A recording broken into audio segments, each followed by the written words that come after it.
तथागत हमेशा अपने भिक्षुओं को नए नए तरीके से ज्ञान और सत्य का अनुभव कराया करते थे।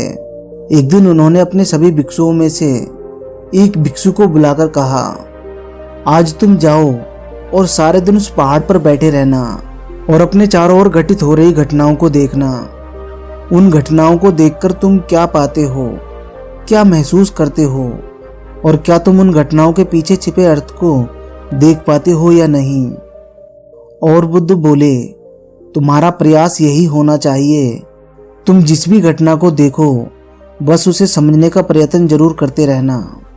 बुद्ध की आज्ञा लेकर भिक्षु पहाड़ पर पहुंच गया और वहां बैठकर चारों तरफ हो रही घटनाओं को देखने लगा। उसने देखा रास्ते से दो मित्र जा रहे थे। उनमें से एक ने दूसरे मित्र से शराब पीने की जिद की। दूसरे ने मना किया लेकिन वो माना नहीं और उसने नशा कर लिया। नशा करके वो थोड़ा आगे बढ़े ही थे कि वो अपने दूसरे मित्र से झगड़ा करने लगा। झगड़ा करने के बाद वो गुस्सा होकर आगे आगे जाने लगा, किंतु दूसरा मित्र उसके पीछे ही लगा रहा कि कहीं मेरे मित्र के साथ कोई अनहोनी ना हो जाए। फिर थोड़े समय पश्चात उस बौद्ध भिक्षु ने देखा आसमान में एक चिड़िया भोजन का टुकड़ा लिए हुए जा रही है। वो भोजन का टुकड़ा लेकर आगे जा ही रही थी कि आसमान से उस पे एक बाज ने हमला कर दिया। वो बाज उस चिड़िया से उस भोजन को छीनना चाह रहा था। बाज ने चिड़िया पर बहुत हमला किया किंतु चिड़िया ने अपने भोजन को नहीं छोड़ा। वो उस भोजन को अपने बच्चों के लिए ले जा रही थी। उस चिड़िया ने बिल्कुल हिम्मत नहीं हारी और उस भोजन के टुकड़े को बाज से बचाती हुई अपने बच्चों के पास ले गई।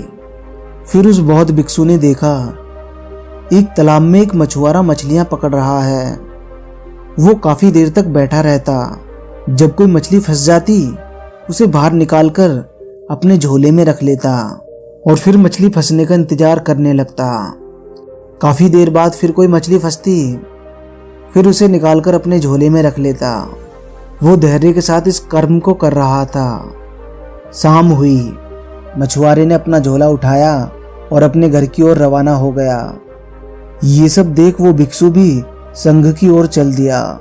वो संघ में पहुंचने के बाद बुद्ध से कहता है, तथागत आज मैंने देखा दो मित्र रास्ते से जा रहे थे। उनमें से एक मित्र ने मदिरा पी और अपने मित्र से लड़ाई की और चल दिया, किंतु वह दूसरा मित्र उसके पीछे ही लगा रहा। फिर मैंने देखा आसमान में एक चिड़िया उड़ती हुई जा रही थी। वो अपने पंजों में अपने बच्चों के लिए भोजन ले जा रही थी। तभी अचानक उस पर एक बाज ने हमला कर दिया, किंतु चिड़िया ने हिम्मत नहीं हारी।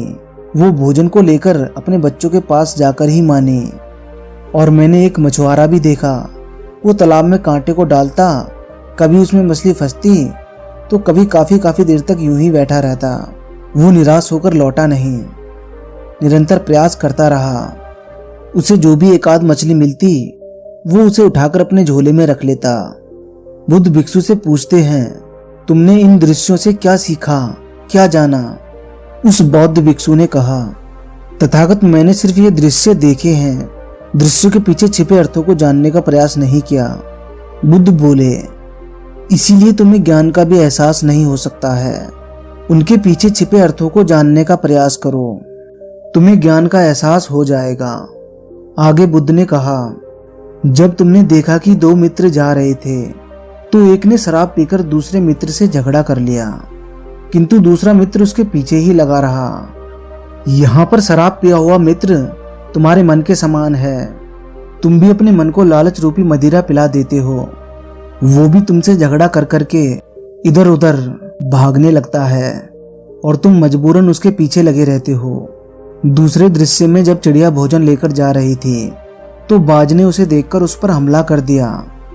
इसी तरह जब तुम ज्ञान और सत्य की खोज पर निकलोगे तो लोग तुम पर हमला करेंगे, तुम्हें कटु वचन बोलेंगे, बुरा भला भी कहेंगे, किंतु उनसे कभी हार मत मानना।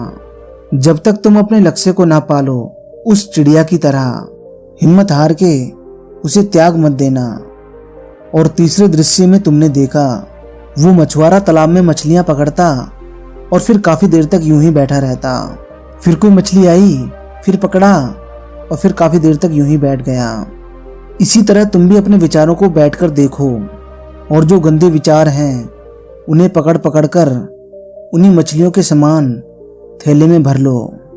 जो हमेशा मन के अंदर चलने वाले विचार, जो तुम्हें भ्रमित करें, जो तुम्हारी शांति को छीने, जो बार बार गंदे विचार मन में आए, जो तुम्हारे जीवन को अशांत करें, घृणा ईर्ष्या जैसे विचारों को देखते रहो चाहे कितना भी समय लगे।